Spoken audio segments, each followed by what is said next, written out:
బాల్కొండ మండలం నాగాపూర్ గ్రామంలో బుధవారం కాంగ్రెస్ పార్టీ ప్రజాపాలన విజయోత్సవాలు ఘనంగా నిర్వహించారు. మండల కాంగ్రెస్ పార్టీ అధ్యక్షుడు వెంకటేష్ గౌడ్ ఆధ్వర్యంలో విజయోత్సవాలు జరిగాయి. బాల్కొండ మండలం బోదేపల్లి గ్రామానికి చెందిన నలుగురికి సీఎంఆర్ఎఫ్ ద్వారా మంజూరైన చెక్కులను కాంగ్రెస్ నాయకులు అందజేశారు.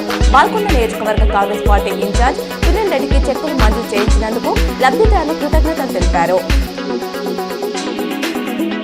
ఏడాది పాలనలో కాంగ్రెస్ ప్రభుత్వం నోటిఫికేషన్లు ఇచ్చి పరీక్షలు నిర్వహించి భర్తీ చేసిన జాబ్స్ 12,527 మాత్రమేనని కేటీఆర్ ట్వీట్ చేశారు. నిరుద్యోగులకు ఇంకా 1,87,473 జాబ్స్ బాకీ ఉందని పేర్కొన్నారు.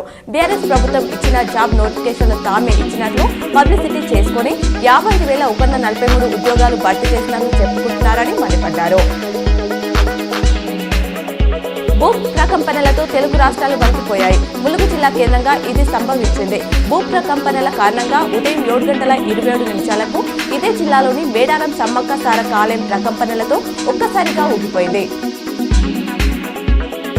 తాము ప్రయాణించాల్సిన ట్రైన్ 2 గంటలు లేదా అంతకంటే ఎక్కువ సమయం ఆలస్యమైతే ప్రయాణికులకు ఐఆర్సీటీసీ ఉచిత భోజనం అందించనుంది. ప్రస్తుతం ఈ సర్వీస్ రాజధాని, శతాబ్ది, దూరంతో ఎక్స్ప్రెస్ వంటి ప్రీమియం రైళ్లలో అందుబాటులో ఉంది.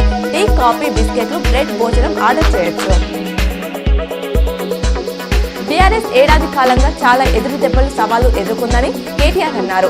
గత ఏడాది పార్టీకి చాలా కష్టంగా గడిచిందన్నారు. మీరు ఎంత గట్టిగా దెబ్బ కొట్టారన్నది కాదు, ఎంత గట్టి దెబ్బ తగిలిన పోరాటం కొనసాగించడమే ముఖ్యం. ఇప్పుడు మన రాష్ట్ర ప్రజలకు అండగా నిలబడి పోరాడతామన్నారు.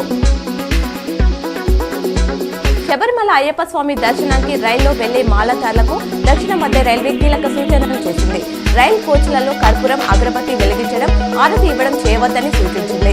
నిబంధనలు ఉల్లంఘిస్తే రైల్వే యాక్ట్ 67, 154, 164, 165 సెక్షన్ల ప్రకారం నేరంగా పరిగణించి 3 ఏళ్లు జైలు శిక్ష, జరిమానా విధిస్తామని హెచ్చరించింది.